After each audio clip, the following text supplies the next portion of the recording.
সেখানে এসছি এখন। 30/12/2025 গোকুল এবং মথুরার দ্রষ্টব্য স্থানগুলো দেখার পর আজকে আমাদের গন্তব্য ছিল রাধারানীর বাসভূমি বার্সানাতে। বার্সানা দেখার পর আমরা চলে গিয়েছিলাম গোবর্ধন পর্বত প্রদক্ষিণ করতে।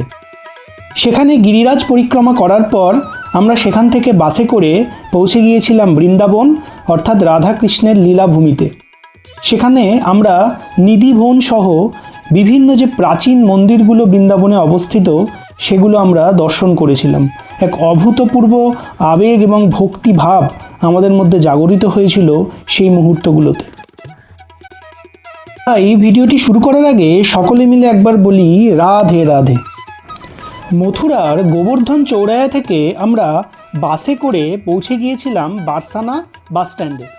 মোটামুটিভাবে 70 টাকা ভাড়া বাসে আপনাদের পড়বে। বার্সানায় নামলাম, নেমে আমরা এখন একটা টোটোয় উঠেছি। লাডলিজির মন্দির অর্থাৎ রাধারানীর মন্দিরে আমরা যাচ্ছি। এখান থেকে 1 কিলোমিটার মতো পরে।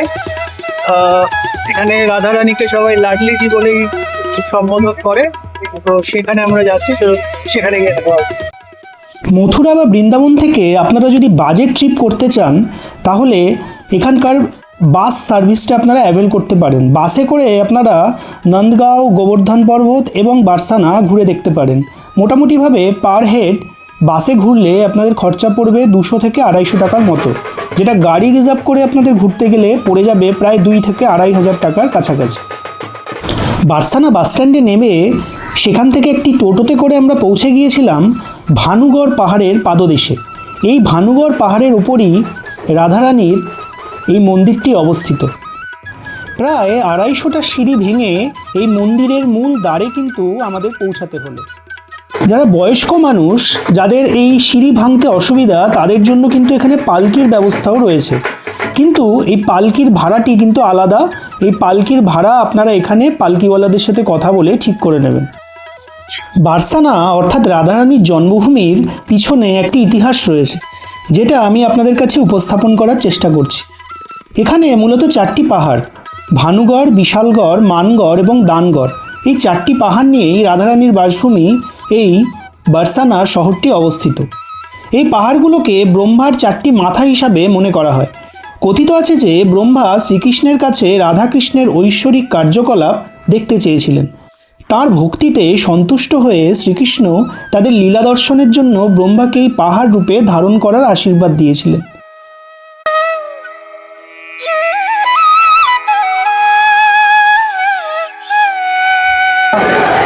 বার্সানা অর্থাৎ রাধারানীর বাসভূমি যেখানে, আমরা অ্যাকচুয়ালি সেখানে এসছি এখন। আপনাদের দেখাই, বার্সানা শহর এখান দিয়ে দেখা যাচ্ছে। বার্সানায় লাডলিজির মন্দিরটি প্রায় 5000 বছরের পুরানো। সর্বপ্রথম কৃষ্ণের প্রপৌত্র রাজা ব্রজনাভ মন্দিরটি তৈরি করেছিলেন। সময়ের সাথে সাথে মন্দিরটি ধ্বংস হয়ে যায় এবং পরে মূর্তিগুলি হারিয়ে যায়। পরবর্তীকালে চৈতন্য মহাপ্রভুর শিষ্য নারায়ণ ভট্ট মূর্তিগুলোকে আবিষ্কার করেন এবং রাজা বীরসিংহদেও পরবর্তীকালে 1675 সালে মন্দিরটি পুনর্নির্মাণ করেন।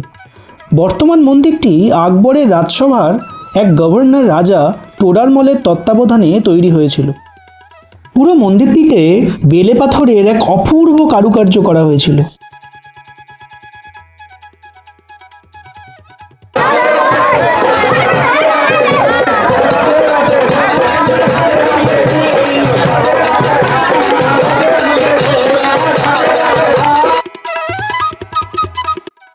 বার্সানাতে 2 ধরনের হোলি খেলা হয়, লাড্ডু হোলি এবং লাঠমারা হোলি। এই লাঠমারা হোলির পিছনে এক কাহিনী রয়েছে। কথিত আছে যে শ্রীকৃষ্ণ একবার হোলির সময় এই বার্সানাতে তার সখাদের সাথে এসেছিলেন এবং তার বাল্যলীলা স্বরূপ শ্রী রাধা এবং তার সখীদের খুব বিরক্ত করেছিলেন।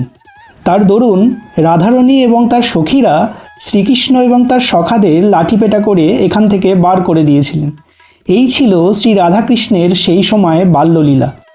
সেই পৌরাণিক ঘটনার পরিপ্রেক্ষিতে এখনও এই বার্সানাতে এই লাঠমারা হোলির প্রচলন রয়েছে।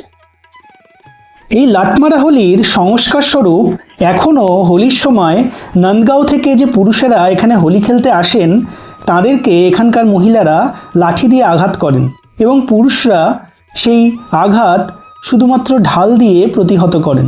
এই হলো এই লাটমারা হোলির প্রচলিত সংস্কার এবং নিয়ম, যেটি এখানে প্রত্যেক বছর হোলির সময় পালন করা হয়।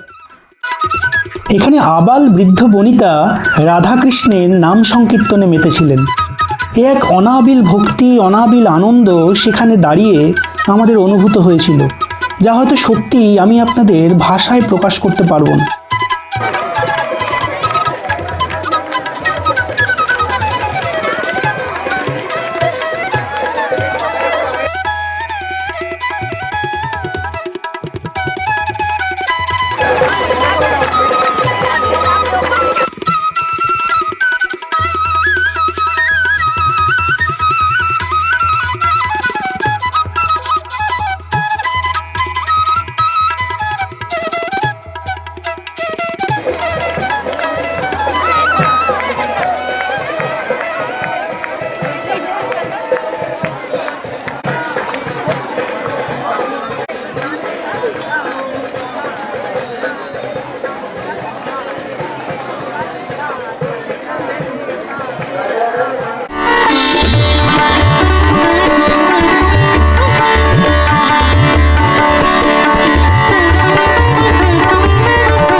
বার্সানায় রাধারানীর মন্দির দর্শন করার পর আমরা বার্সানা বাসস্ট্যান্ড থেকে বাসে করে পৌঁছে গিয়েছিলাম গোবর্ধনের উদ্দেশ্যে।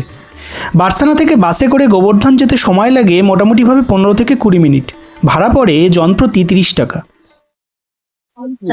আমরা এখন বৃন্দাবনের গোবর্ধন পর্বতের সামনে আছি, যে গোবর্ধন পর্বতকে কৃষ্ণ তার কেড়ে আঙুলে তুলে ব্রজবাসীকে ইন্দ্রদেবের রুষ্ট ইন্দ্রদেবের বর্ষণ এর হাত থেকে, বৃষ্টির হাত থেকে, বন্যার হাত থেকে বাঁচিয়েছিল। কথিত আছে যে কৃষ্ণের সময়কার 3টে জিনিসই এই বৃন্দাবনে বর্তমান রয়েছে। 1 যমুনা নদী, 2 বৃন্দাবনের রেত অর্থাৎ মাটি, আর 3 এই গোবর্ধন পাহাড়, যা বর্তমানে ক্ষয়িষ্ণু। গোবর্ধনের দানঘাটি মন্দির দর্শন করে আমরা একটি টোটো ভাড়া করে চললাম গোবর্ধন পরিক্রমা করতে। গোবর্ধন পরিক্রমা মূলত 2টি উপায়ে করা যায়। 1, আপনারা টোটো রিক্সা ভাড়া করে গোবর্ধন পরিক্রমা করতে পারেন। 2, পায়ে হেঁটেও আপনারা এই গোবর্ধন পরিক্রমা সম্পন্ন করতে পারেন।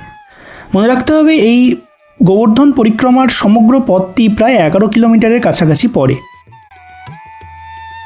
এক অপার বিশ্বাস এবং ভক্তি নিয়ে এখানকার ভক্তরা দণ্ডি কেটেও এই গিরিরাজ্যের পরিক্রমা করছিলেন।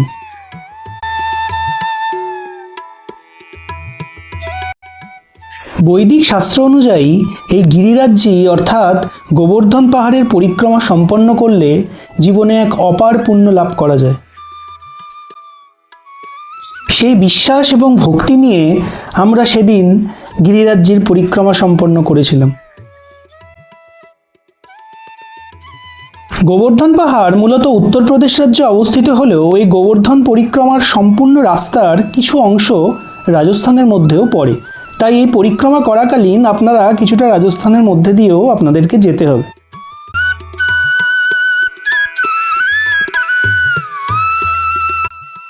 এই পরিক্রমা করাকালীন আপনারা প্রচুর ময়ূর এবং নীলগাইও প্রত্যক্ষ করতে পারেন। গোবর্ধন পরিক্রমার পরে আমরা বাসে করে চলে এসেছিলাম বৃন্দাবন। ঘুরে দেখেছিলাম নিধিবন সহ বৃন্দাবনের প্রাচীন মন্দিরগুলো। নিধিবন এক অপার রহস্যময় স্থান। কথিত আছে এখানকার গাছগুলি রাতের বেলায় কৃষ্ণের গোপীদের রূপ ধারণ করে এবং রাতের বেলায় প্রতিদিন ভগবান শ্রীকৃষ্ণ তার 16,108 জন গোপীর সাথে এখানে রাসলীলা করতে আসেন। এখানে বেশ কিছু অলৌকিক ঘটনারও প্রমাণ মিলেছে। যেমন রাতের বেলায় এক যুবক এই নিধিবনে প্রবেশ করার পরের দিন তাকে মানসিক ভারসাম্যহীন অবস্থায় এখান থেকে পাওয়া যায়। এই নিধিবনে রাত্রিবেলা তাই কারো প্রবেশ নিষেধ। এমনকি বলা হয় যে এখানকার পশুরাও, পাখিরাও নাকি রাতের বেলা সেখান থেকে চলে আসে। রাতের বেলা নিধিবনের চারপাশের বাড়ির জানলাগুলো বন্ধ করে দেওয়া হয়। নিধিবন দর্শন করে আমরা চলে গিয়েছিলাম সেখান থেকে পায়ে হাঁটা পথে বৃন্দাবনের সবচেয়ে প্রাচীন মন্দিরগুলির মধ্যে একটি, যেটি হলো রাধারামান মন্দির। ঐতিহাসিক দিক থেকে এই মন্দিরের গুরুত্ব অপরিসীম, কারণ এই মন্দির 500 বছরের পুরানো। এই মন্দিরের আরও একটি জনপ্রিয়তার কারণ হলো পৌরাণিক কথা অনুযায়ী 500 বছর আগে চৈতন্য মহাপ্রভুর শিষ্য স্বামী গোপাল ভট্টজি এখানে মন্ত্র উচ্চারণের মধ্যে দিয়ে অগ্নি প্রজ্বলিত করেছিলেন। সেই অগ্নিকুণ্ড এই মন্দিরে 500 বছর ধরে জ্বলছে, যা কিন্তু কখনো নেভেনি, যেখানে ভগবানের ভোগ 500 বছর ধরে বানানো হচ্ছে। পৌরাণিক কথা অনুযায়ী কথিত আছে যে গোপাল ভট্টজির কাছে থাকা শালিগ্রাম শিলা থেকেই এই রাধারামানজির প্রকট হন। এই মন্দিরে তাই কখনো দেশলাই জ্বালানো হয় না।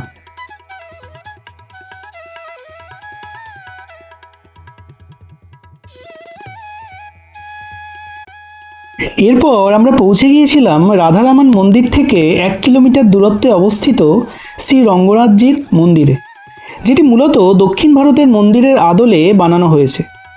এই মন্দিরের ভিতরে এলে আপনাদের মনে হতে পারে যে আপনারা উত্তর ভারত থেকে দক্ষিণ ভারতে চলে এসেছেন। মন্দিরের ভেতর দক্ষিণ ভারতের বিভিন্ন ঐতিহ্য এবং সংস্কৃতির নিদর্শন আপনারা পেতে পারেন।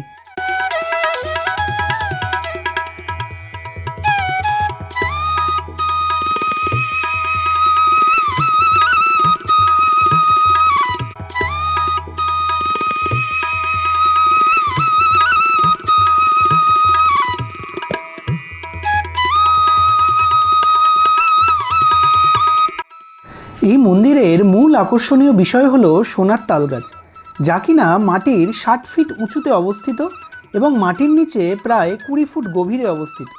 এই খাম্বা বানাতে প্রায় 12.5 মণ অর্থাৎ 486 কেজি সোনা লেগেছিল তৎকালীন সময়। এখানে আপনারা শ্রী বিষ্ণুর বিভিন্ন রূপের দর্শন করতে পারেন।